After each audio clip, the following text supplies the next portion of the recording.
It's late summer in the Oval, the place where elite blacks come to vacation, and the Coles are preparing for the wedding of their youngest daughter. It's the biggest event of the season. One person needs this wedding to happen. Two people question why it's happening, and one person is determined to stop it from happening. The book, The Wedding. The author, Dorothy West. And you're listening to Lit Society. Let's get lit!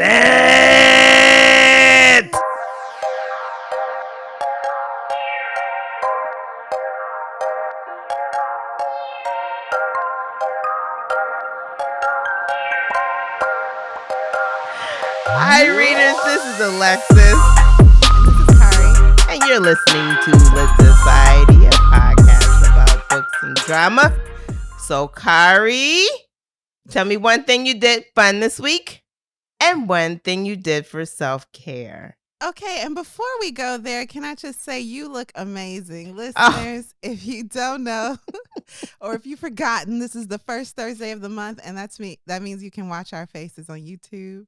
We're doing this live. We're doing it live in person. And Alexis looks great. Thank you.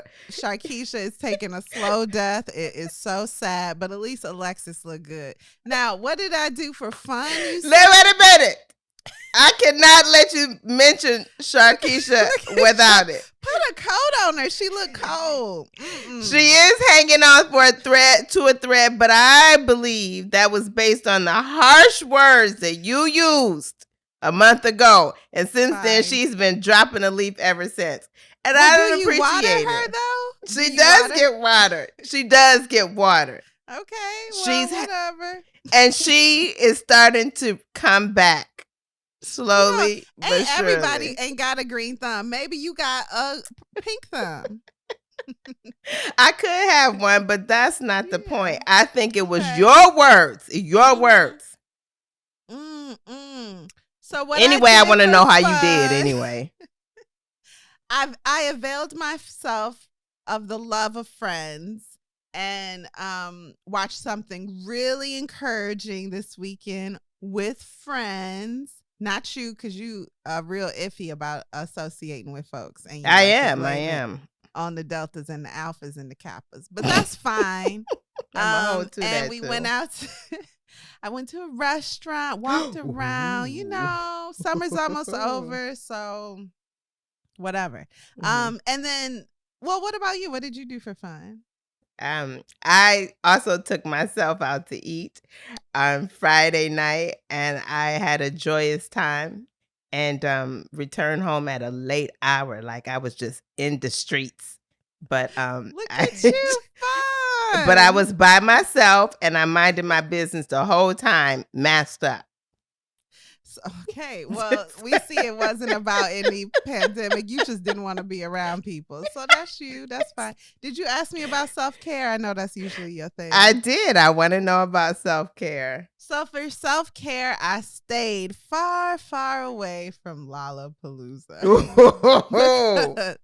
There are 1 million people downtown last weekend. There were 1 million people downtown, and it just looked nasty. And then the rules don't make any right. And then the rules this weekend changed where we now have to wear masks indoors, according to the city of Chicago, including the train. However, there are thousands of people on the train for the music festival without masks. Right. So, even though they're supposed to be on the train with masks. Yeah, I don't know if you were ever supposed to not wear masks on the train, but yeah, you're supposed it is what it is. What about you? What have you done for self-care? I washed my hair. That's an all-day thing, okay? And it looks great. I love the corkscrew curls. Thank you, darling. Thank you. I did my best. Moving right along, each week we select a theme to discuss inspired by the book that we are reading. This week's theme, the first Black vacation resorts. What? Yeah. Well, I already know 2 people you gonna mention. The first is Tom Joyner. The second is Tulum. No. What else? Oh, Sinbad. Remember the Sinbad Festival? We used to watch when we was little. Go ahead. No. Let's get started. Okay, great. After the enslavement of blacks ended, we know that didn't mean peace and prosperity for nobody, but blacks still wanted to enjoy themselves as well. Okay. So let's talk about the first black resort, Highland Beach, Maryland.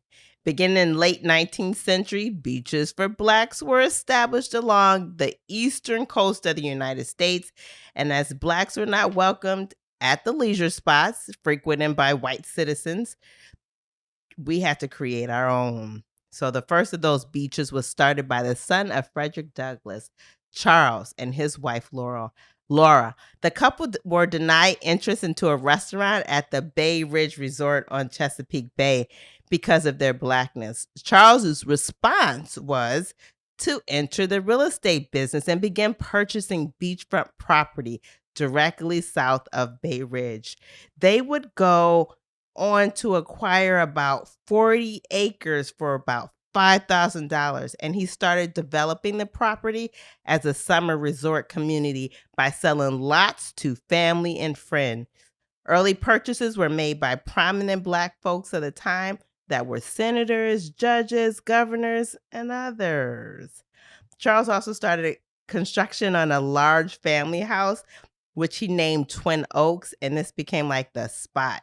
Highland Beach was where the elite black went, and this is where they just wanted peace and quiet and be able to get in the water and enjoy themselves without persecution, Yeah, they didn't want no foolishness. Yeah. So the house that Charles started for his father, it was for his father to retire in, but Frederick Douglass died before the house was finished, and Twin Oaks is now the home of the Frederick Douglass Museum and Cultural Center.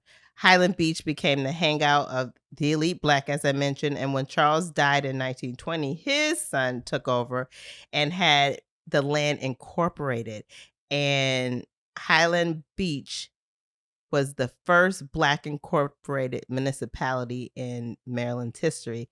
Today, Highland Beach is entirely residential and is for the black elite, and many who live there are direct descendants of the original settlers. Highland Beach covers just under a mile of land and hosts about 60 homes and has about 1,000 residents. Have you heard of it before?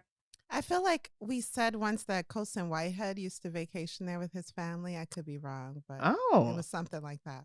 I don't remember that. Another resort not far is Cars and Sparrows Beaches, and that's in Maryland. And this beach was open to more middle class working blacks, primarily from Baltimore and DC. The land was inherited by Elizabeth Carr Smith and Florence Carr Sparrow, whose family first purchased the 180 acres as farmland in 1902. Excuse me. The beach was founded in 1931. The beaches operated as separate entities, but were side by side and run by the two women. During the day, the YMCA hosted camps for children and swimming lessons. In the evening, the beach came alive. They hosted well-attended, exciting events, including beauty contests, weekly radio station broadcasts that featured the hottest artists of the times. They had dance competitions and visitors from as far as New York and Pennsylvania. And eventually the beaches were on the stop for the Chitlin circuit. And despite being foundationally black, the beach eventually grew as an interracial crowd. We can't have nothing. But when you read about the Carr beaches, I'm telling you, it's like they was just jamming. It was like fun because all the big musicians would come through there. It was like a party all summer long. Wow.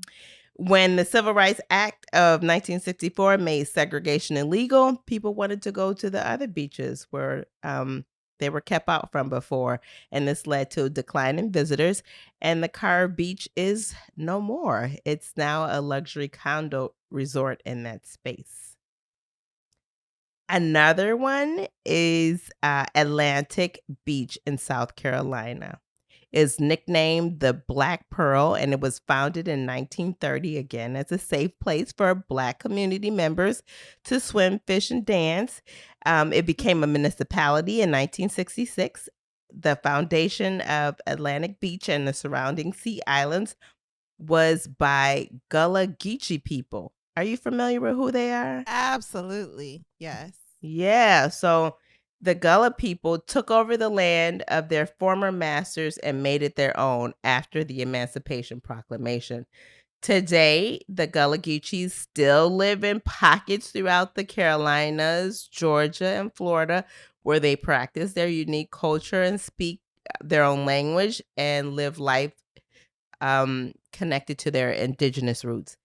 The nickname that was given this Atlantic Beach is the Black Pearl, and that's because it reflects the crowds that it drew after it was established as a vacation hub for the primarily wealthy physicians from North Carolina and South Carolina in the 40s and 50s. Like the cars and the sparrows, visitation declined after the end of Jim Crow. But that place still exists. What I call it, Atlantic Beach. That place still exists. They started an Afro festival back in 1990. They have a what's the name of the fest? Do you know? Afro Fest. Oh, okay. They have a annual Black Biker Fest there, and something that celebrates the Gullah Geechee people, an annual festival there. So that's still a Black spot to be. The next place. A Black spot to be. Yeah. Yeah, no, cool. The next place is Oak Bluffs. Do you know where that is? No, not at all. Martha's Vineyard. Oh. Yeah, African American residents in Martha's Vineyard began in Oak Bluffs neighborhood as a cottage.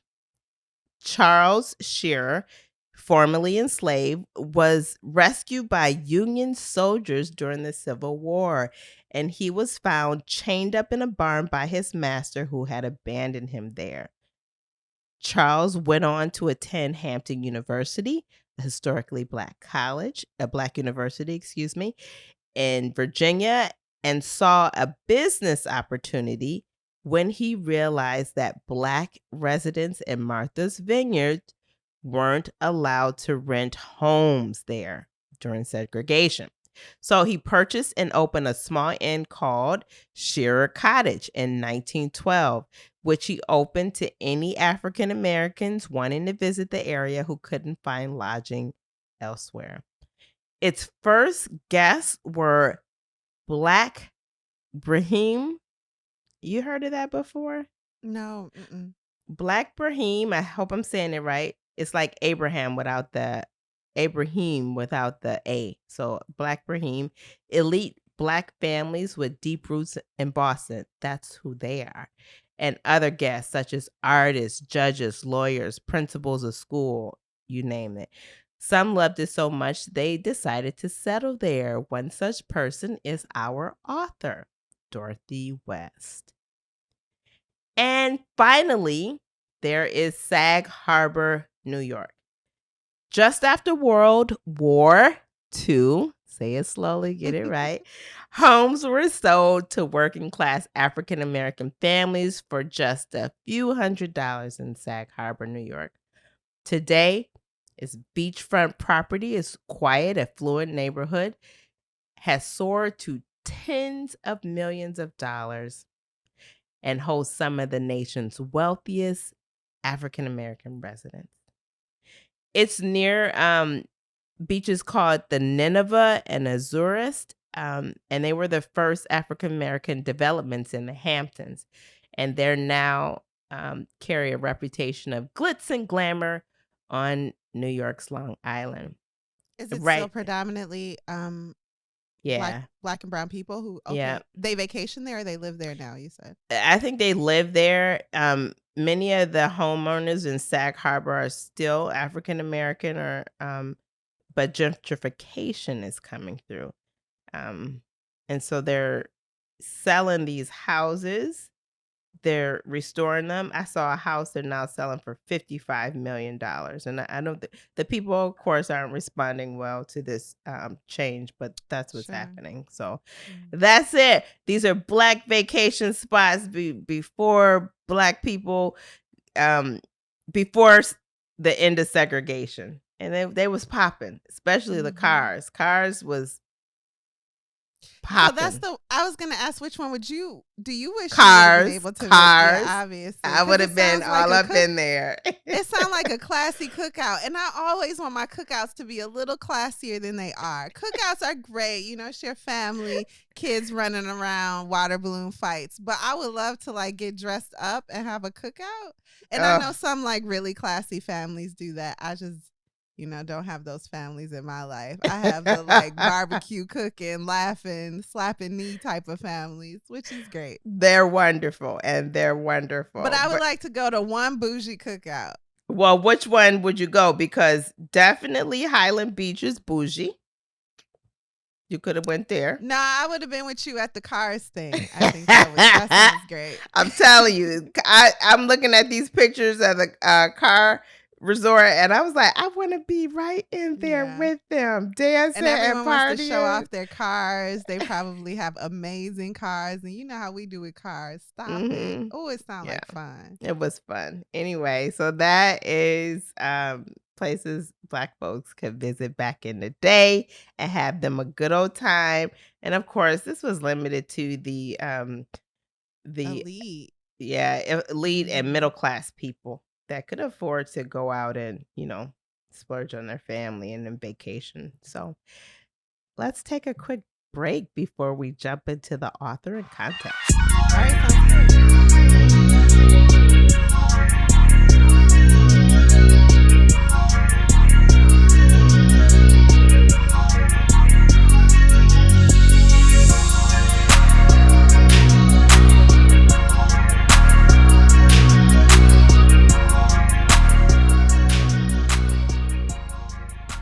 And we're back.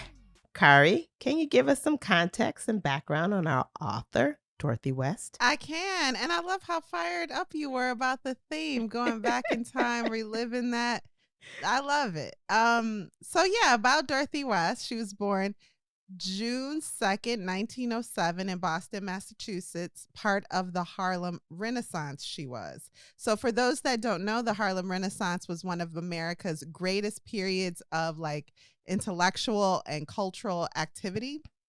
At its center were Black Americans filling Harlem neighborhoods of New York City with their art, their writing. A lot of things went down. Science.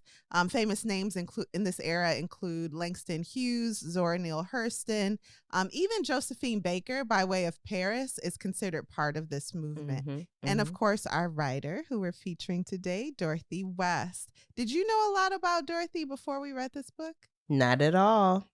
Had you known Langston Hughes? Yes. Zora Neale Hurston? Yes. Josephine Baker? Yes. So why we don't hear so much about Dorothy West, I'm not sure. But she is a prolific writer. Her father was born a slave, but when free, became a successful businessman. Her parents raised her to think high and move forward, I'll say. Late in life, she wrote that in Boston, Blacks were taught very young to take the white man in stride or drown in their own despair. So basically, you can understand the way the world works, do your best, or you can just, drop dead.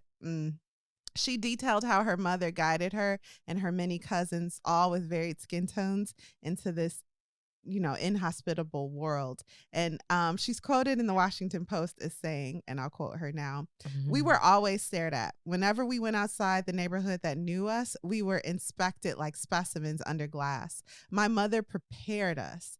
As she marched us down our front stairs, she would say, what she would say what our smiles were on tiptoe to hear. Come on, children, let's go out and drive the white folks crazy. She said it without rancor, and she said it in that outrageous way to make us laugh. She was easing our entry into a world that outranked and outnumbered us. If she could not help us see ourselves with the humor, however wry, that gives the heart its grace, she would never have forgiven herself for letting our spirits be crushed before we had learned to sheathe them with pride. Who speaks like that? Right. Who writes like this? So, excuse me. Dorothy West then moved to Harlem with her cousin, who was a poet, and wrote profiles, short stories, even founded a magazine during the Great Depression. And then later, as you mentioned, she spent 4 decades in Martha's Vineyard, writing for a small newspaper. And her supporters and colleagues include Jackie Onassis. And the latter encouraged West to write her final novel at the age of 85 years old. Wow. That is the book we're reading today. Mm-hmm.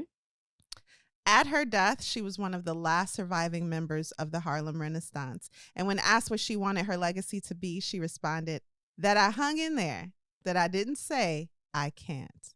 End quote. And I love that. That too. So that's all I have about Mrs. West. What about you? Oh, I have some gossip too, but I'll okay. I don't know, because mine is gossipy too. Is that the proposal? Yes. We're trash. Go ahead. What you? My eyebrows went up. I know, like, yes. Okay. Somebody proposed to her. I don't remember who that is. Yeah, because their dad was like, you kind of acting a little soft, so I want you to, So basically, the dad thought the son didn't like women, so he wanted him to marry a woman, because that's how that works. Yeah. So, yeah. And then there was another proposal. So the guy, just to finish that, go ahead. Yeah. Dorothy. He proposed to Dorothy. Dorothy declined, okay? Yeah, she declined. But she wrote her letter and proposed to guess who, Kari? Langston Hughes. And proposed, girl, and proposed. And what did he say, Kari? I'm going to pass.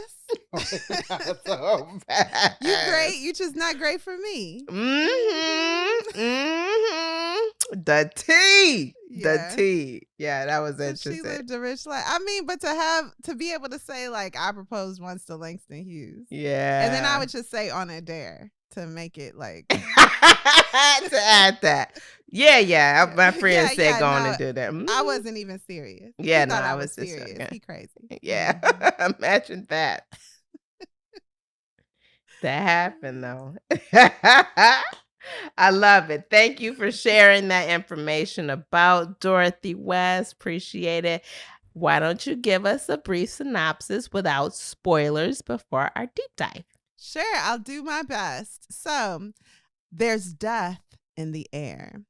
Even though this summer on the island of Martha's Vineyard, a wealthy upper-class Black American beauty is planning her wedding to a white jazz musician of little means, her eagerness to pursue a new life with one outside of her class and race forces everyone in her family to face their fears and insecurities and drives one man to desperation as he vows to take the soon-to-be bride for himself.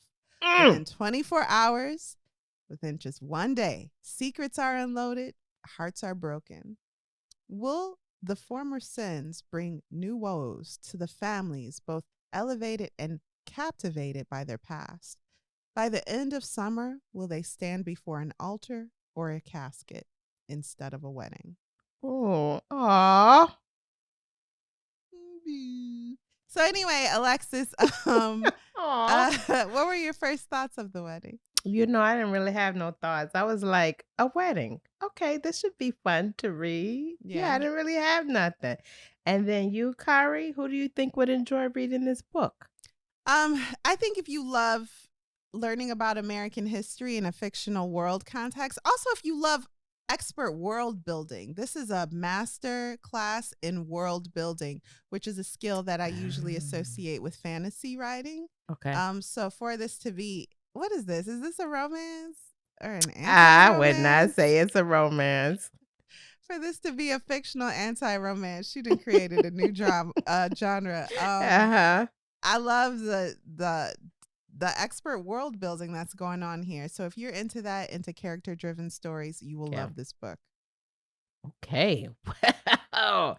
You've said a mouthful. I love the brief synopsis. So why don't we just get into it and you can spill the spoilers.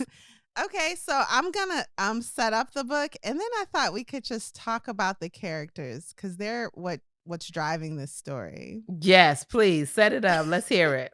And I'm gonna rely on you heavily because I'm so prepared for this episode. Oh no, don't do me. Okay. So part one. What child you know can't play the piano? This is taken from one of my favorite quotes in the book. So it's summertime in the Oval. And Alexis, can you please describe Ovalites who, while I was reading this book, I kept thinking in my mind, Ovaltines. Can you please describe the Ovaltines? Elite doctors. It's kind of like the summer resorts that I described. They're the same people. The elite class. Not so much middle class, but the elite class of Black people. They were doctors, lawyers, and in this particular family, lots of doctors, and again, light and bright. Yeah, light, bright, almost white, and there's still colorism at this time. Yep. And by this time, I mean 2021. So of course, in the Oval. At that time, there was colorism. So these people are wealthy and they come from long money as far as Black Americans are concerned. Mm-hmm. So that long money for Black Americans might mean just 50 years, 60 years of earned wealth. And that's what these people come from. A lot of them have family who, once they were free of the burden of slavery, worked to become businessmen, businesswomen in their own right. And I love businessmen and businesswomen. Have you seen High on the Hog on Netflix?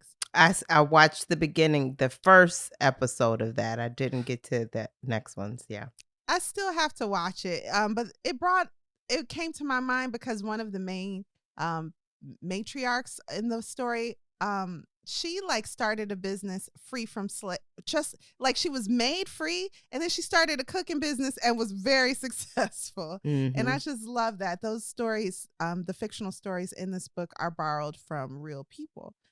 So I love that. So that was the Oval. It was this community, as Alexis described, of upper class Blacks, and they were on this island, which was Martha's Vineyard, right? Yeah, Martha's Vineyard. Mm-hmm. With mostly white people, of course, but they had their own corner of it. And how this became like the colored corner of Martha's Vineyard is so interesting to hear about. And it came about in a way that no one could have expected, neither the white people nor the Black people who visit the island every summer. Of the respected and honorable in this vacation town is Addie. And Addie's an old lady. She is a character in hindsight. You she didn't need to be there, but she adds color because as an old lady, she's old enough to be dealing with a sometimey heart. Her heart be like, I don't want to work today. And then it just might not. So that's Addie. And she's been living on borrowed time in hopes that she'd be able to see a child of the Oval, that upper class Black community, wed on the island. Yes. And that child was supposed to be Liz, the eldest daughter of the Oval's most prestigious family, the Coles. The Cole family have good breeding. All the men are doctors, Harvard educated, and all the women college educated. They are Black royalty who made their way in mud and rose to be both admirable and aspirational. Mm-hmm. The patriarch could pass for white, and that for some of them is like a sign of honor. Like, oh, look how white he looked. Mm-hmm. Coming from a multiracial father who was the son of a former slave turned preacher, whose life had seen too much death. That's him. So Mrs. Cole, on the other hand, too, was multiracial. In fact, her former slave-owning white grandmother lived with the family. So you have all of these Black people, some light, some bright, some brown, and even within the Oval, some darker skinned. You also have a white woman who was born when the South was a Confederacy, or she born during the Confederacy? She was just born into an antebellum South. Yes. And like her punishment from God is to live in this house with Black people that she must call family. Now, she is a study in juxtaposition because she loves her family. Does as much as she can love them. Okay. She does. Okay. She is a lot of things. She's a racist. She's hateful. She can't believe that all this good white land went to these cannibals. God. And that's the great grandmother in the house with these Black people, which to me is the makings of a comedy. And she is spending her final days, like we said, in disbelief at how brown the world has become. Their eldest daughter, the Cole's eldest daughter, the one whose wedding Addie had her weak heart set on attending, eloped with a dark-skinned doctor who only tolerates her. So there's a lot of characters there, but if you haven't read this book yet, which is none of you guys, you've all read it, but some of you maybe haven't read it. So just remember the Coles. You can actually forget about Addie because she is a vessel that we are using to progress the plot in this book.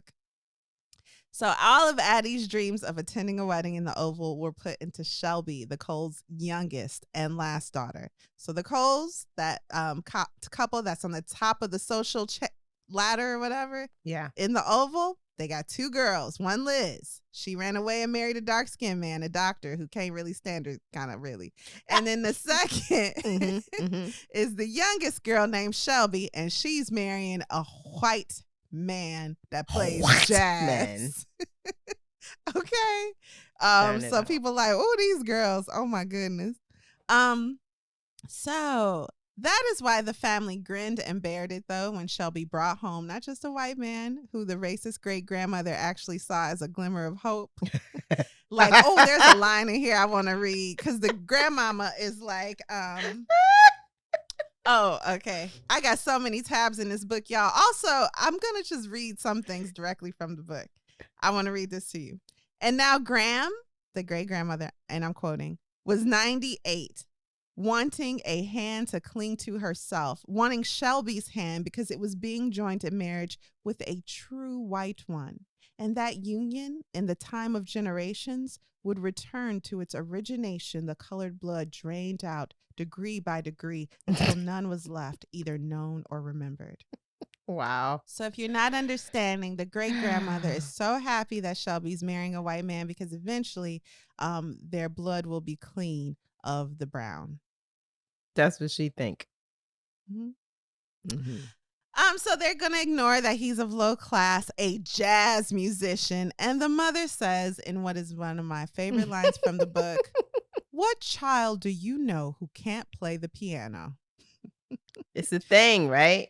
Yeah, they're upper class people. They're like, everybody can play the piano. That's your living?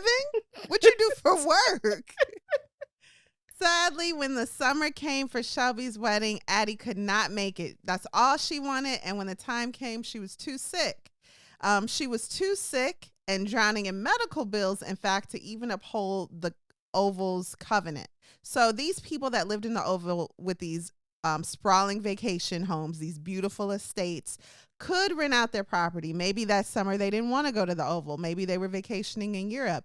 They could rent out their home to someone else. But the agreement of the neighborhood was that whoever you rented it out to had to be of good breeding, a good type of person. And that's not about the amount of money they have. That's about like how did they make their money? Who were their parents? Things like that. Addie was so much in debt, she did not care. And she rented it out to a very wealthy man named Lute, short for Luther. Lute. Okay, so it's the summer of Shelby's wedding, and Lute is next door, whoever that is. Part 2, women play the flute, Lute plays the women.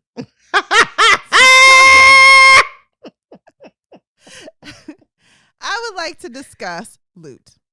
Now, Luther, known as Lute, has 3 girls, Barbie, Tina, Marie. These girls have 3 different mothers. These moms include... She was ahead of her time. Who? Dorothy. Writing about men with 3 different baby mamas. Yes, Dorothy West was ahead of her time. So this man is taking care of 3 children he loves. They each have a different mother. The oldest girl's mother was like, it sounds like a young girl, like really young when he got with her. Yeah. And eventually she became a prostitute and died. Yeah. That's what that sounds like. He treated her very, very badly throughout that marriage. She was like a distraction for him, just something to do. But then when she got pregnant, he didn't want his children to know a life without their father. So he married her, but he never loved her or cared for her. The second was a Polish immigrant who followed him because she was in love with him. He was really mean to her, beat her up a lot, sent her back to her family. And the last was a woman named Della. Now, Lute looks like Idris Elba, okay? And all of these women, all the girls' mothers are white women. During this time, that's scandalous. It's scandalous to have 3 ex-wives. You legally married 3 married women. all of them. Yeah, and at this point in the book, we're like, you married 3 times and you got divorced 3 times. Yeah. And you got these beautiful girls who don't know what it's like to have a mother. Mm-hmm. And the middle girl, Tina, fantasizes about having a mom. So when they infiltrate the Oval neighborhood, Tina spends a lot of time with the brown mom next door. And I know, she getting a lot of hugs and them pillowy breasts. And a lot of good cooking and a lot of bellowing laughs. Mm-hmm. And she's like, is this what a mom's like? Because all the moms I know just cry. And then they cry so much that dad has to hit them. These girls are traumatized. They don't even really know it. Mm-hmm. Mm-hmm. Yeah. And so she's like, if this is what a mom's like, I want one of these. I want one just like this one. In fact, I want this one. Yeah, I don't want one of these. I want this woman to be my mom. And she like falls in love with the mom next door and is like, maybe my dad will marry you next because he likes getting married. So let's talk about how Luke got his money. Do you remember, Alexis? No, I know he's like a carpenter. He builds homes, right? Furniture. Mm-hmm. Yeah, so that's how he got really, really, really rich. He's really good at it. Let's talk about how he got his pride. Women love him. It's indisputable. He has white ex-wives and black ex-mistresses. So all races of women love this man. But he probably hates women in his heart. Hates women. Yeah. Not probably. He does. He is a woman hater. And why is that, Alexis? Do you think? Because his mom didn't want him, it sounds like, and man, it showed. Yeah, those friends passed him on to other friends until he became a ward of the state. Mm-hmm. And he grew up with this internal trauma. And yeah, he hates women, and it shows in the way that he treats these girls' mothers or treated these mothers before he drove them away. Mm-hmm. And there's some really soul-crushing scenes where the mother, especially the second mom, doesn't want to leave her child. Mm-hmm. But she also can't really take him with her. Not a colored child. Mm-mm. These children are mixed. They're of mixed race and born in secret. So you can't bring them back to your family. Yeah. You can't also go back and bring this mixed race child with you. Yeah, everyone will know the secrets you've been hiding all these years. Mm-hmm. And Lute probably hates himself too. Yeah. He has so much disgust for the world, and yeah, he works hard. He acts like a very prideful man, but those are usually the ones that inside are really distraught and swimming in self-loathing. Yeah, he is. He's got some issues. He needs therapy. But Lute loves Tina. He loves his middle daughter more than anything. And he's one of those parents that's like, I love all my children, sure, but I love my middle girl the most. So when we meet him, he's sitting on the stairs braiding their hair, which is a really cute scene, how they all line up next to him and he's joking around with him, really kind to his children. And when Tina looks at him, his heart just melts. The middle girl has all of his feelings wrapped up in her eyes. So Barbie, who's the oldest, has kind of resigned herself to the fact that you don't want a mom because moms cry and they scream and they create violence, and our home is more peaceful when we don't have one. It's really sad. But Tina, she notices, is always like talking about how great a mom would be, and you better not say that or dad might hit you because he hits girls that cry.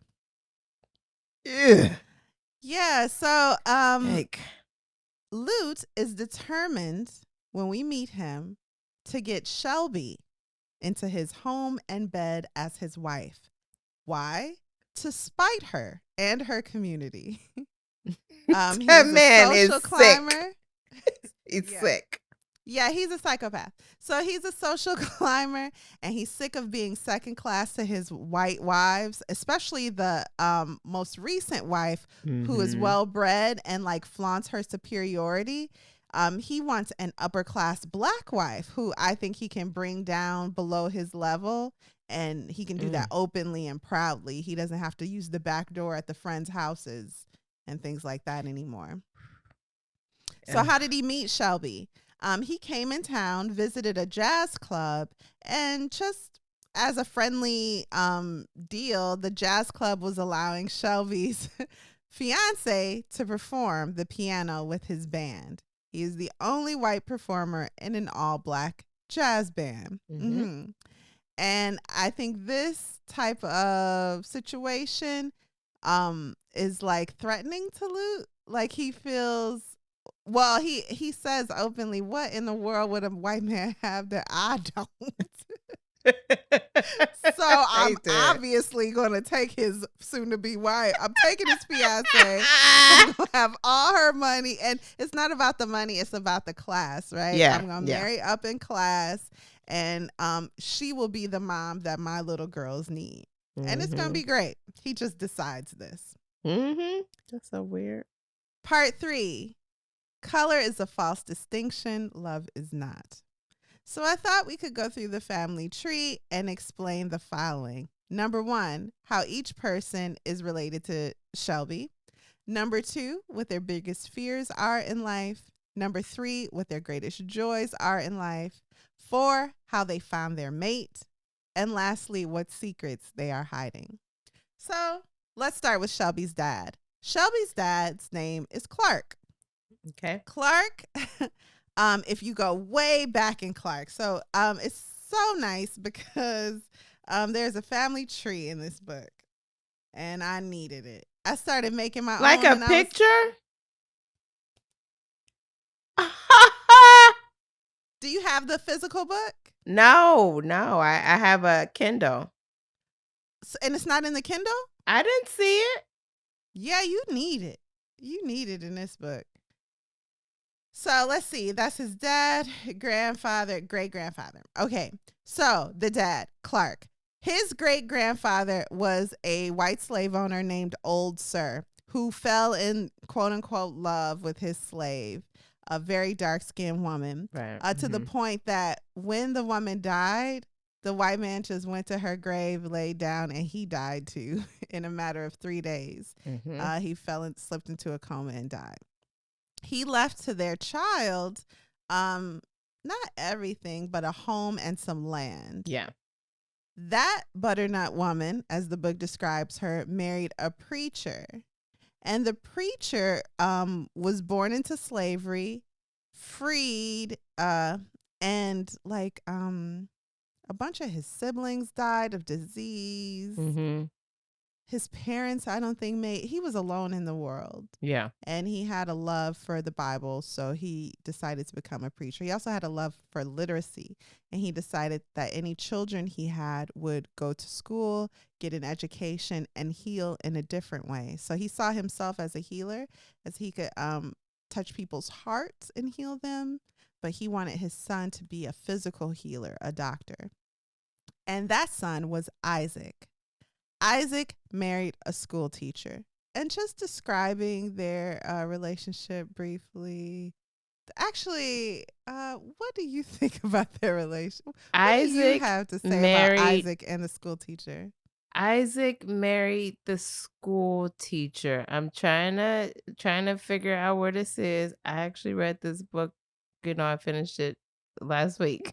Yeah, you finished this a long time ago. So Isaac was the one who was basically married to his job. He had this beautiful wife, but he didn't have any romantic passion for her, not because she wasn't beautiful, not because he didn't love her, because he never thought of those things. He was a doctor. Oh, sorry.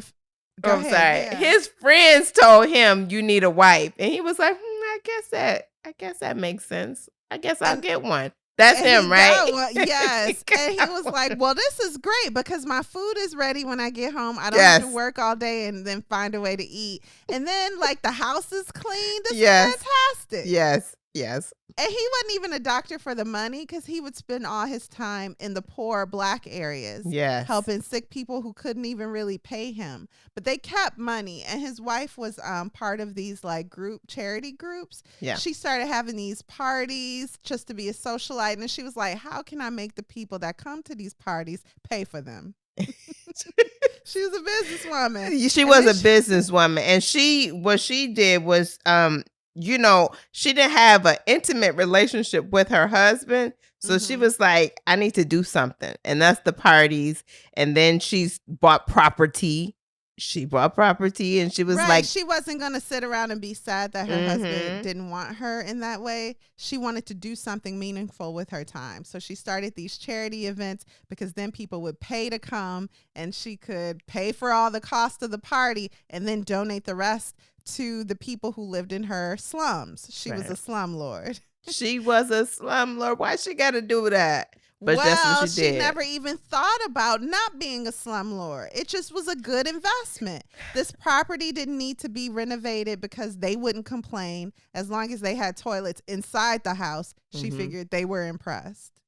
I think she had an intention to do it, but when the people appreciated for what it was at its basic, not renovated, she was like, why save money by I could just do that. So so it was all financial for her initially, but then this white charity organization, white women wanted to bring her in to show that they were quote unquote diverse. Man, it's just like today. And so she impressed them. So she joined the organization, and her role was to go into the Black communities and speak to them to see what they needed so that her organization could say that they helped them. So for the first time, she went to her properties with a pen and paper and was like, what's on y'all mind? And she did that a whole day. So she thought she maybe come for an hour and then come tomorrow.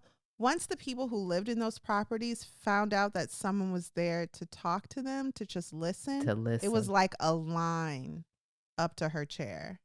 People who just wanted to talk about the people that came before them that died, everything they left behind in the South, what they were up against in the North, how they were dying, why they were dying, what they were leaving behind, their children, how they didn't have enough, how they missed the South. They hated the racism, but the South was beautiful. Yeah. And the North wasn't. And it was foreign. It was like going to a foreign land. Anyway, they were in desperate plight. Not entirely, and she wasn't entirely without guilt for that. So taking in all those stories and her role in them, she went home and just cried.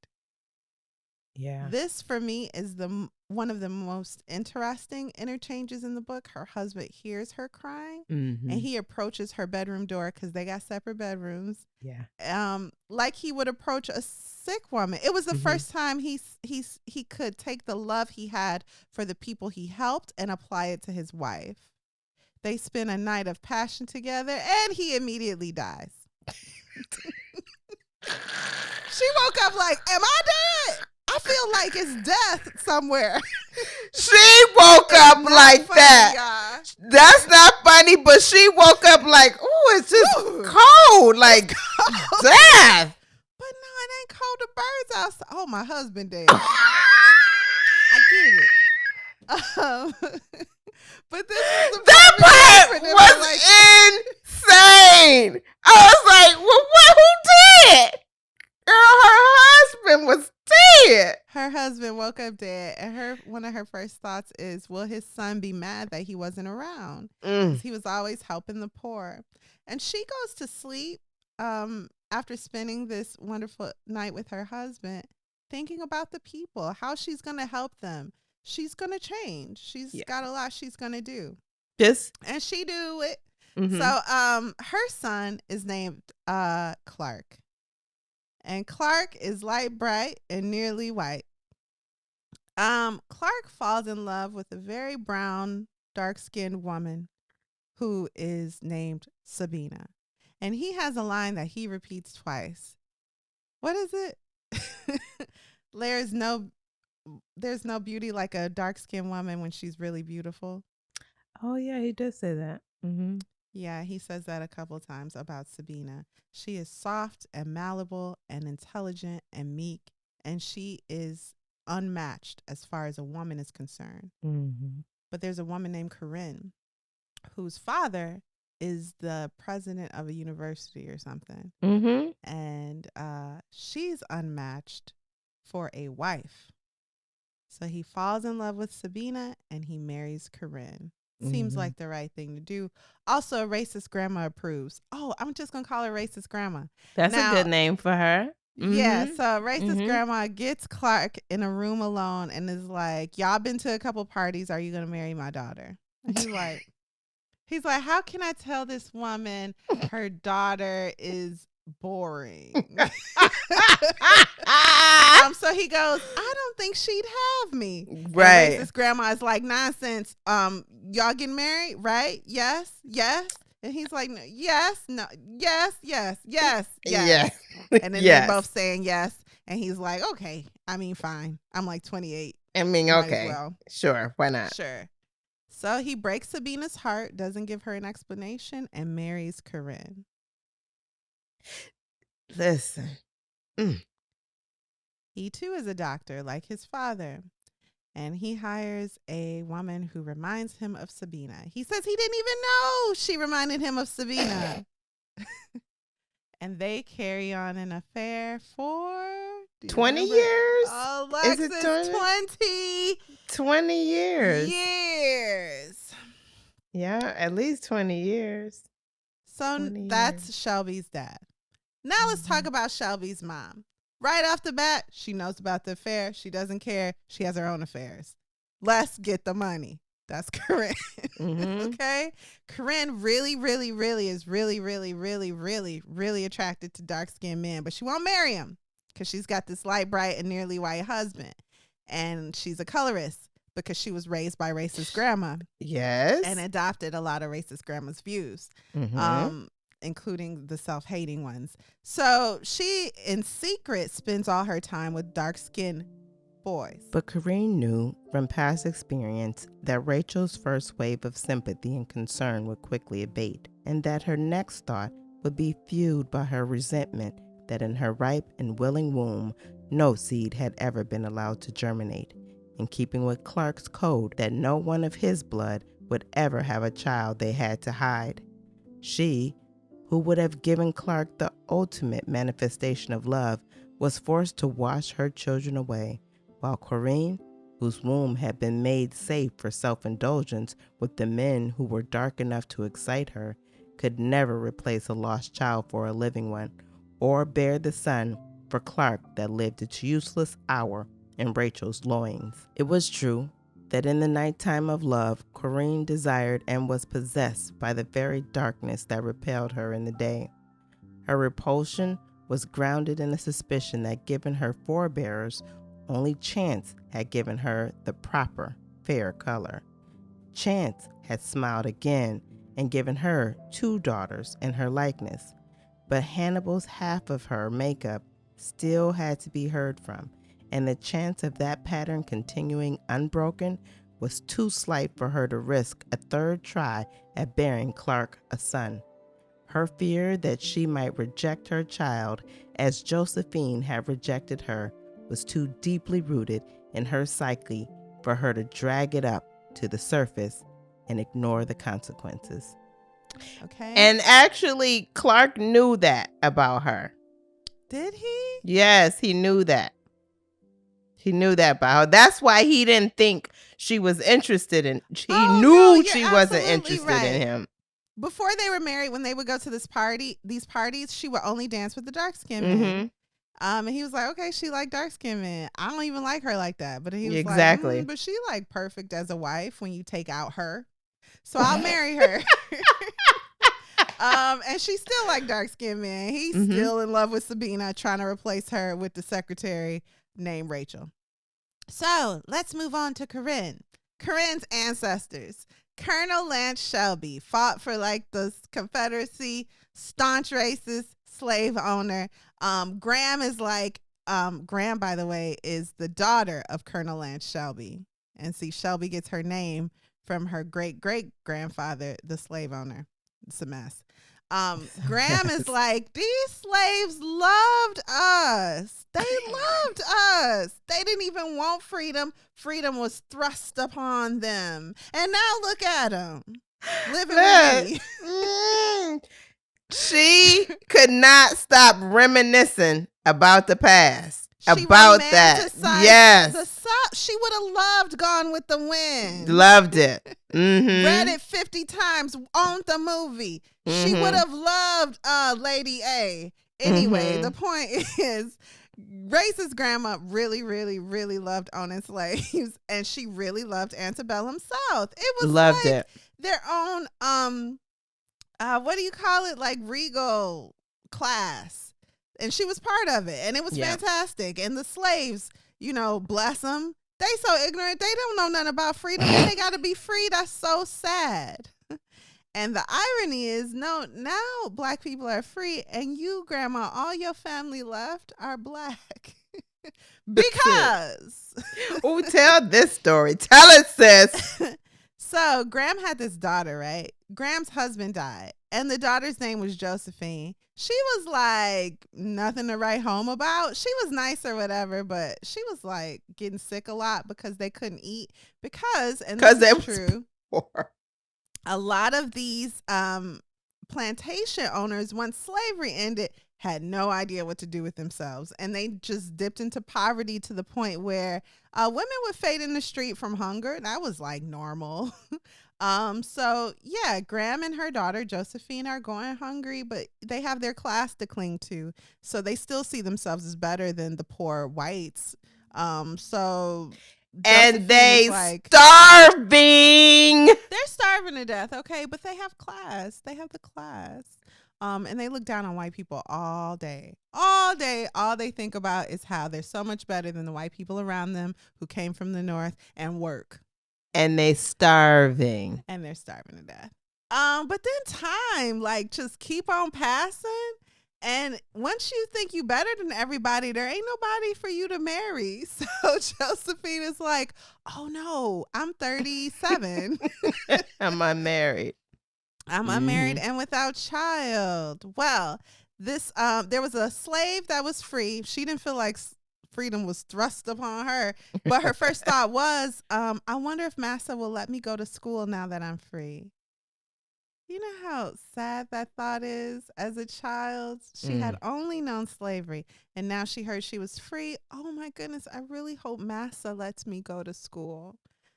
So it turns out there was no Massa, of course, and her parents didn't see what schooling would be like for. So they told her, no, but you can like cook She was like, great, I'm going to do it to death. And she became really wealthy.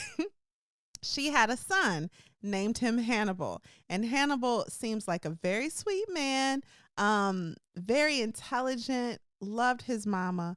His mother sent him to school up north. She died. He became a successful professor. And he thought back to a girl he knew in the South named Josephine. That's right. 38-year-old fainting Josephine. Hannibal is like, well, I'm going to write to that girl. I know she white, but I'll marry her. I really like her. And her mom, go ahead. He fell in love with her because of the stories that racist grandma would tell about slavery. I was going to glance over this part. However, I'll just tell y'all, just between us, Hannibal's kind of like a mess because he was like driving Miss Daisy. Miss Daisy is racist grandma. Yes. And he would drive her in a carriage through the old plantations so she could wax poetic about how great slavery was. Yes. And there is a part of him, I do kind of understand, because in his mind, he's like not paying really any attention to the slavery part. He's just letting this old woman talk about what's in her heart. And he falls in love with the grandma. Like, he has a familial love for her. She's absolutely racist and ignorant, but he loves her. And he also falls in love with the daughter in a different way, a romantic love. And he's like, I could see a life with you. And Josephine is like, well, marrying a black man is worse than death, but I don't have anyone else to marry, and I'm kind of like always dying, so I'll marry you. So she always dying. She runs away. Graham lies to all the friends and is like, oh, Josephine, yes, she's where is she? She went to go get treatment in New York for her sickness. Yeah, because we doing wealthy stuff. And now her doctor is moving to Europe, so we got to move to Europe, so bye. And all the friends is like, girl, if you don't go get your daughter, who we know is dead, in the bedroom upstairs. So the friends is like, I don't know what you're talking about, but I know you lying. Fine. So Josephine gets really sick and writes to her mom and is like, I know I eloped with a black man, but come see me before I die, please. Josephine got sick because she was married and pregnant with a black man's baby, and it horrified her that she died inside a little bit every day until she died. So she did kind of fall in love with Hannibal too, but that racism was so ingrained into her bones that she was disgusted by herself, by the world, and like she was sick. Alexis, like she was sick because she fine. So Graham, racist grandma, who you'll come to love, lovely racist grandma, she doesn't even think about it. Her daughter has betrayed her in a way that a Southern mother could not dream of a daughter ever betraying you. But when her daughter needs her, it only took a second for her to step on it. It's like she got the letter and was on the train. And so she arrives and she's like, hello, everyone. Southern royalty is here. Where's my daughter? And so the daughter's like, oh, my goodness, racist grandma, you came. But racist mama. Yeah, she calls her mom. And Hannah was like, can I get you anything? I'll go sleep in the basement if you want, because I know you like that. And she's like, yes, and bring me my mixed breed grandchild. And so Graham touches the granddaughter, right? Falls in love with her.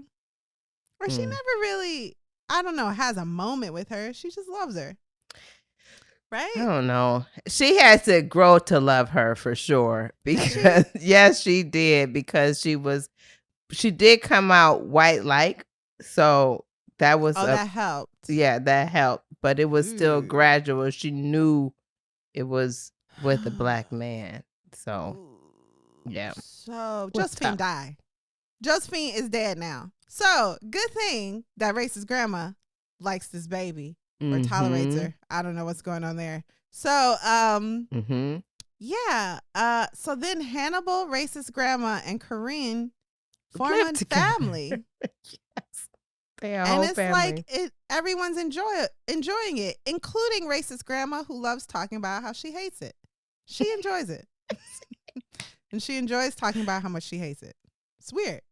They eventually, there is a part here that I really love because can you explain how they got a house in the Oval? A house in the Oval. Oh, I can explain. Please. So Isaac, who was the doctor, right? Isaac, yes. So remember Isaac who died in bed with his wife? He had a teacher who was a white woman, I think maybe a Mennonite, but this is true too. They came to the South to become school teachers for this new population of Black Americans who were no longer enslaved, and they wanted to teach the children. She eventually had to go back up north, but she loved Isaac and wanted him to continue learning. So the family, with pain in their heart, allowed her to take him when he was about 12. Her family was wealthy, had a home on the Oval. One day, all of her neighbors were like, "Hey, how are you? Got some tea? Stop bringing that black boy to the Oval. Thanks." But she bye. had been bringing him for years, and they was like fed up. It's time to have an intervention. And she loved him. What you gonna tell a woman that love a kid? Stop bringing him. She gonna hate you, and she promptly did. Promptly. Okay, bye. See you never. And they was like, how come she don't come around anymore? She must be sick of him. So exactly.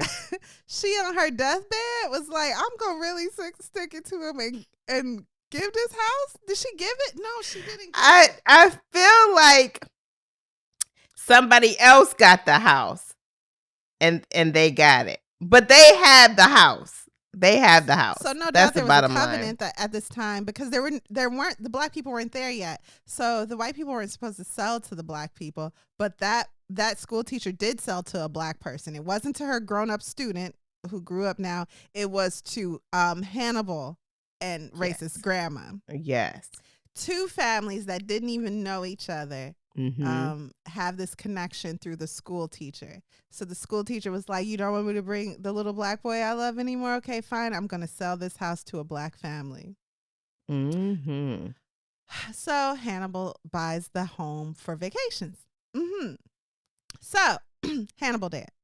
Now it's just Kareen, racist grandma, and light, bright, almost white Clark. Okay. That was a lot, you guys. But that's basically like the makeup. Right, Alexis? Am I missing anything? No, that's the family. You talked about the children. You talked about Lute's 3 wives a little bit, minus that, that part and stuff. So, well, let's get a little bit more into that part in our final part 4, how it ends.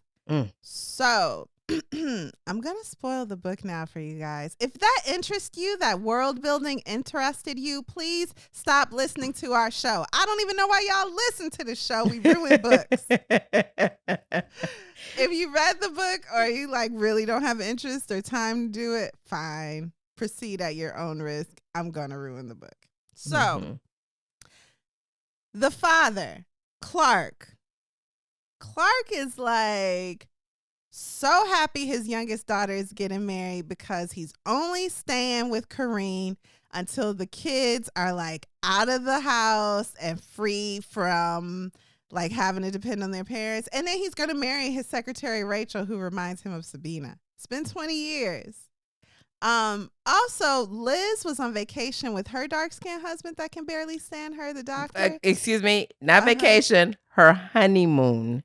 Oh, no, you're right. She was on her honeymoon and caught her dad with his secretary. Girlfriend. With his, or not secretary, nurse. I think she's a nurse. And she's a nurse.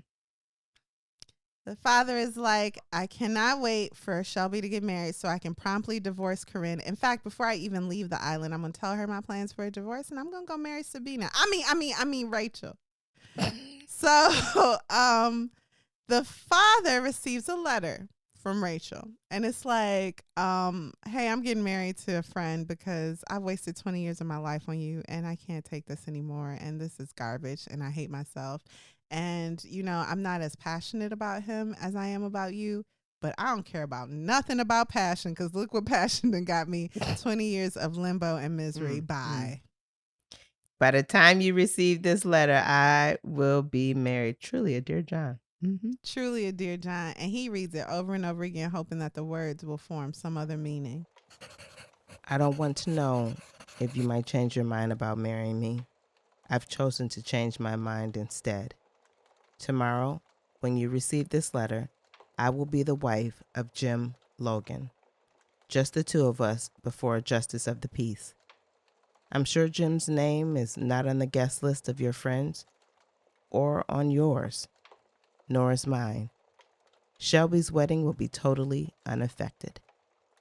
Jim's been a city employee all his working years. When he retires, his pension, which is adequate, comes due. As for me, I am hopeful that some doctor or hospital will find my years of experience worth an interview, and that the outcome will be satisfactory. Jim's wife died 2 years ago. We met years before at bridge parties and became close friends. I rarely spoke of these gatherings to you because your disinterest in them was apparent and understandable. His daughters know me and are fond of me because of my affection for their mother. They are married themselves with young children. Their jobs and their families leave them little time to keep in daily touch with their father and his quiet way of life. When he asked me to marry him, I think it was with their coaxing and maybe their coaching. If they knew about you, they knew I wore no wedding ring and persuaded their father that the risk was worth the try. I will sleep in my own bed, but he will not be unwelcome if or when he asks to come to me. He loved his wife. I can never take her place, nor can he take yours. He misses a wife's companionship. I need a wife's sense of security. I do not regret the years we were together, nor will I ever forget them. I have rewritten this letter 3 times, and it always comes out the same way. My best to you, Clark. I hope you will wish the same to me. Rachel. In fact, he finds himself in a car reading it late at night. He's reading it on the beach. He's reading it everywhere he goes. And he's like, wow, huh? And then he storms into Shelby's room and he goes, listen, you are marrying the first white man that showed you attention. And I have never seen you date. Give a black man at any time. The time of day. Mm-hmm. And I think that's because the black man in your life never showed you enough attention. Wasn't loving to your mom like you may have hoped he'd be. Maybe I failed as a father. Mm-hmm. So if that's what it's about, I'll help you in this wedding tomorrow. And she's like, oh, I hate my family. No, I'm like marrying for love. And also you can take a long walk off a short cliff, Dad. And so that breakdown. And now we're like hours from the wedding. Because this whole book takes place 24 hours from the wedding day. Mm-hmm. Mm-hmm. So now we're just hours away. And she's like, thanks, Dad, for unloading this on me right now. And she's in tears. And she's like, I hate this family. We're so weird. And then Lute wrote her a letter. Somehow his maid got it, or cook. And then the Coles cook got it, and it got to Shelby. Yeah. So this letter is like, girl, you know I can do for you what that man can't. Something like that. And then her sister is like, maybe he can. Her sister is like terrible in the advice department. Loves her a lot. Loves her a whole lot. But is like really bad at giving good advice. So she's like, just see what he got to say or whatever. What's it gonna hurt? Hours from your wedding to the white man that play jazz. Whew. No one can say that, by the way. They're like, why is this happening? But okay, love. So Lou is waiting for her on the beach Idris Elba is waiting on the beach, shirtless for no reason. He ain't in the water. And he like flexing his pecs, left, right, left, right. He taking in some sun. It's foolishness. And then Shelby is like, hi. And he's like, hey, girl. Hey, girl, hey. Like, you wrote me a letter? He's like, mm-hmm. Because, you know. And he started laying the game down on her. And she thinks about Mead, which is the name of her fiance. Like, if you want to give him a real, like, bland name, Mead is the man's name. She's like, I love Mead in so many ways, but I've never felt like animalistic passion for him. Am I supposed to? That seemed to be what everyone in my family is battling with. Am I supposed to be like that too? She hadn't seen that in her family at all. No one has that kind of passion for their mate. So why would she look for it in her mate? Her sister does. But her sister is only tolerated by her husband. I don't believe that. I don't believe that. What don't you believe, please? I don't believe her husband tolerates her. Oh, you think he just don't like her all full? No, I think he loves her. He don't like her family, and he don't want to be involved with her family. Her family has shown their dislike of his dark skin.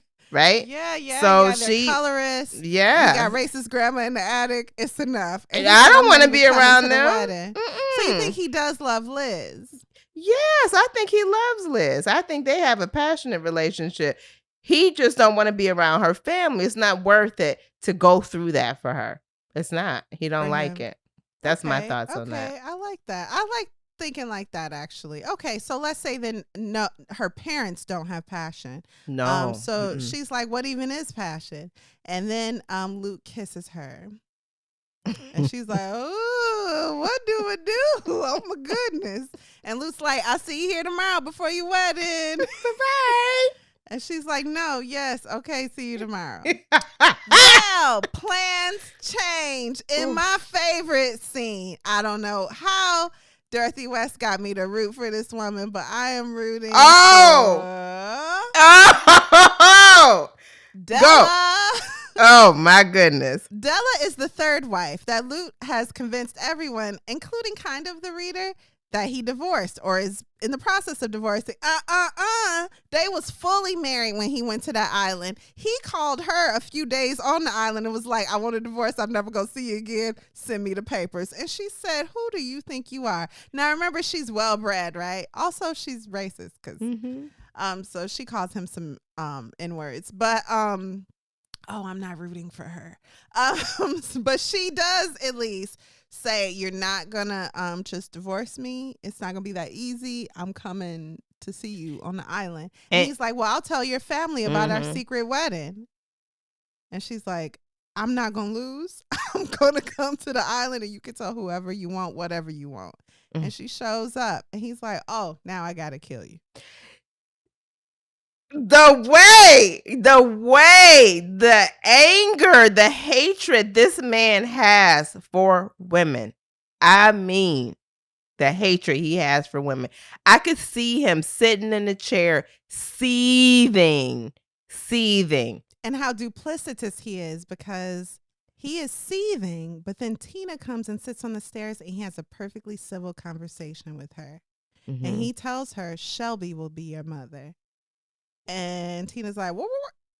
I knew I was getting a mama, but I thought it was the mama next door. And he's like, you know that woman got her own family. And Tina's like, I don't care. I don't know how families work. I want that mama. Oh, poor baby. So when Della comes and they start physically fighting, Tina runs out of the house to the mama next door, who she drew a portrait for, out of crayon, of course. The mama next door is preparing for the wedding.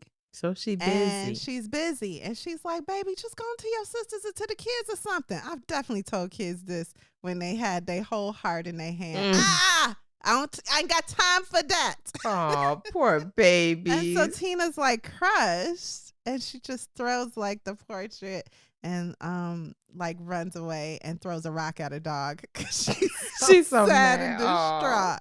Because her favorite mommy, her favorite brown mommy with the bosom, and just would put her in her bosom. So she's found out that mom won't be her mom, and then she goes for comfort, and that mom is like mean in her mind. In her mind. So she runs away, and she's in tears, and that's when she gets hit by a car, driven by Lute, who is trying to take his current white wife to the airport by force.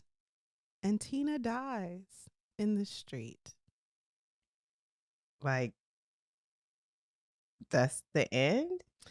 Luke kills Tina, and then there is a awesome line here by Barbie, the oldest daughter. And she tells her dad, who she loves, she said, you know how to make her stop dying. Make her stop dying. Make her stop dying. Don't you love her? Don't you love her? She's my sister. I know it scares her to be dying. I don't know how to make her stop dying. Oh, Daddy, please. You don't like mothers. You make them die. All Tina wanted was a mother, and you made her die to make her stop saying it. Ooh. The guilt he must hold. And for the first time since his childhood, Lute cries. Shelby walks onto the scene because now a crowd is forming. And she goes, I'm so happy I'm marrying my white man in an hour. Y'all crazy. And the book ends. So, that's that, right? Did I miss anything? Nope, that's that. That's that. Okay, you want to take a break and we'll get into the final verdict? Please. Okay, here we go.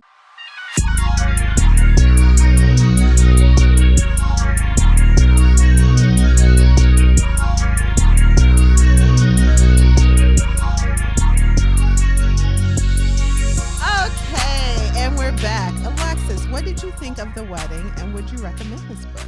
So, yeah, that book was very interesting.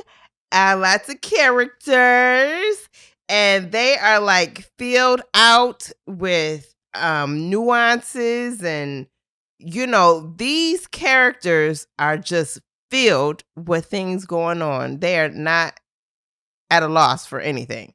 Yeah, the only negligible character is Addie, but she is a great tool to progress the plot. Mm-hmm. And I don't even think she's negligible but she does progress the plot. Because of that, I don't consider her negligible, because without her, she's fun. Lute would not have gotten at home to sneak in and try to get to Shelby.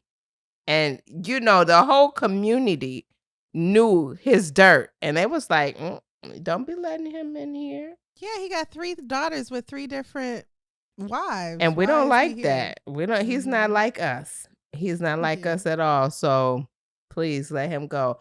But I understand the idea of marrying. My aunt says this. She said you need to marry up. No. It's class. It's the class thing. Recognizing people on your level. You know what I mean? So she says that a lot. So I totally get that when they're talking about don't let him come in here because he's not on our level. He don't understand. Wait a second. What are you saying? He shouldn't have been allowed in because he was like a bad seed coming in. He was a bad seed coming in. He kind of like proved it. He wasn't bad because of his class. He was just a bad man.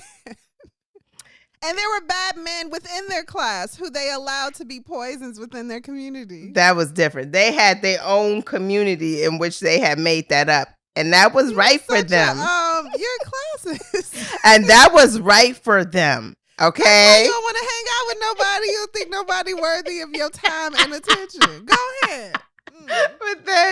But so the book was interesting. Very interesting. I was like just taken out by the end of the book. I just don't know what to do with that.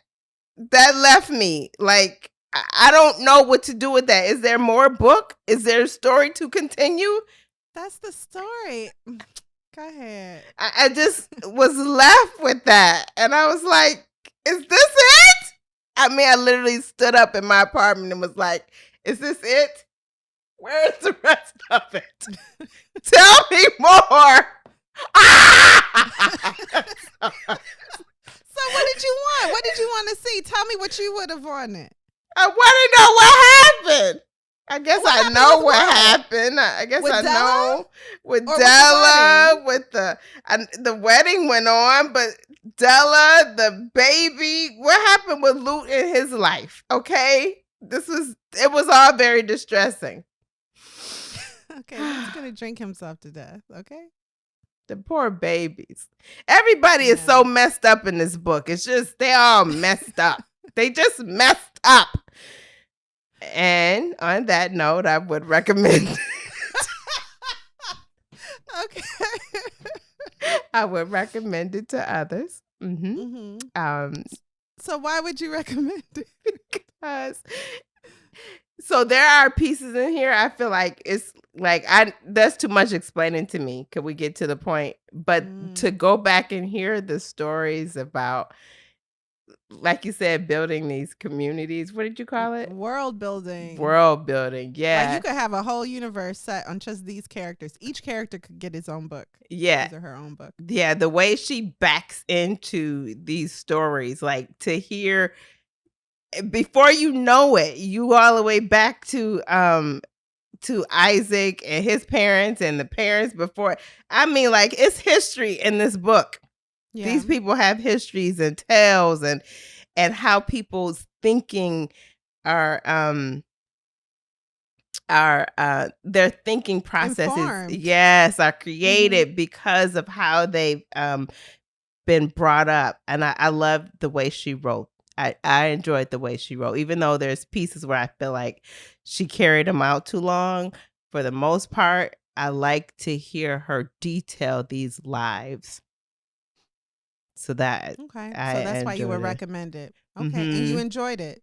I did enjoy it, even though I wanted something else to happen. Was like, wait a second, why are we in 1793? I thought I was in 1950 or something. Yes, that was hard, but when you got back there to 1793, you're like, oh, this is a very interesting story. Yeah, it was just as enthralling as being in 1950. I concur. And just her stories have such modern today's value. I mean, like all the stuff, all these people could live right outdated. Now. No, all these people could live right now. And granted, she published it in 1995, but she did start it years before that. I thought it was a well-written book, and I would, because I'd like to have a discussion about the characters. That's another reason why I like it, because you can talk in depth about these characters and their mental health issues, because they all got them. Yeah. Mm-hmm. So yes, I would recommend the book. How about you, Kari?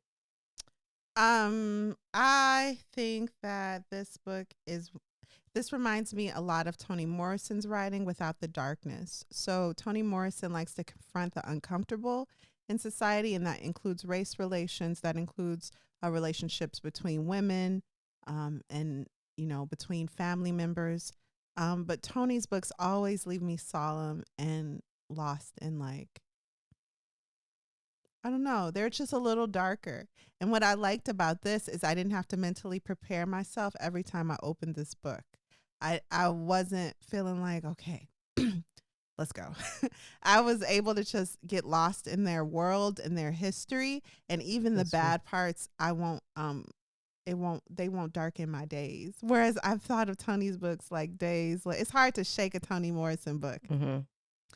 But the writing is so exquisite and extraordinary in the same way that Dorothy West's writing is very unique. I've never read anyone aside from Toni and Dorothy that write like this. They put a lot of meaning into one sentence. And that part I read where the girl is like breaking down and telling her dad to stop her from dying. That so mimics powerful. How the girl would say, stop crying, stop her from dying, stop her from dying. There's everything in this book is done with a purpose, and it's everything you read makes you think of something else you read within the same story. So I really, really, really enjoyed this book. I don't know why it took me so long to just read it. I started yesterday, and that's what I've been doing today. And I love it. I'm ready to like read it again and pull something else out. And I like the way it ended because I don't think this book was about the wedding, and it's titled The Wedding. That's so clever because it's about colorism and it's about love, love and race. You know? I found it interesting that the cover woman, who do you think that is? Not a light-skinned woman. It's got to be Rachel? Hannibal's mom. Oh, okay. I was thinking Rachel. As somebody who actually got married. Do you think she's in a wedding dress? I say so because it's white. Well, I don't know, but I did think that was interesting too, that it's not one of the Coles on the cover. And that drives home the point that this book is about race relations and how that affects love Colorism. Between familial love and romantic love. And how it can destroy it if you let her. At the end of the story, after watching that baby die in the street, Graham finally picks up her darker skinned great grandchild. And that is like the period on the story. So racist grandma would not touch the darker skinned grandchild, which is Liz's baby. And she spewed a lot of hateful things about the baby. But when you're faced with the idea that that baby could one day not exist, that maybe makes some people in a way reorganize their priorities or rearrange their priorities. Racist grandma's gonna be racist till she die, which will be tomorrow. Absolutely. Yeah. Absolutely. She don't have long for this earth. But I would definitely recommend this book. Really well done. I want to read more of Dorothy West because this is not her most popular book. Right. Her most popular book is what, Alexis? It's on the tip of my tongue. It's a familiar expression. The living is easy. The living is easy. Yes. Yeah, so that was published in 1948, and The Wedding didn't come out until 1995. I remember too a miniseries starring Halle Berry, produced I think by Oprah. Do you remember that? No, I absolutely don't remember it, but I was reading an article and it said read the book first. Okay, so it was terrible. All right. All right, so that's that on that. We both recommend it and we both enjoyed it, and that's The Wedding. Yeah. So what are we reading next week, Kari? More Than Enough by Elaine Walter Roth. Yes. Okay, well, thank you for listening to Lit Society. We'll look forward to meeting up with you next week, Thursday. Woo! Lit Society is brought to you by me, Alexis Anaria, and Kari Herrera.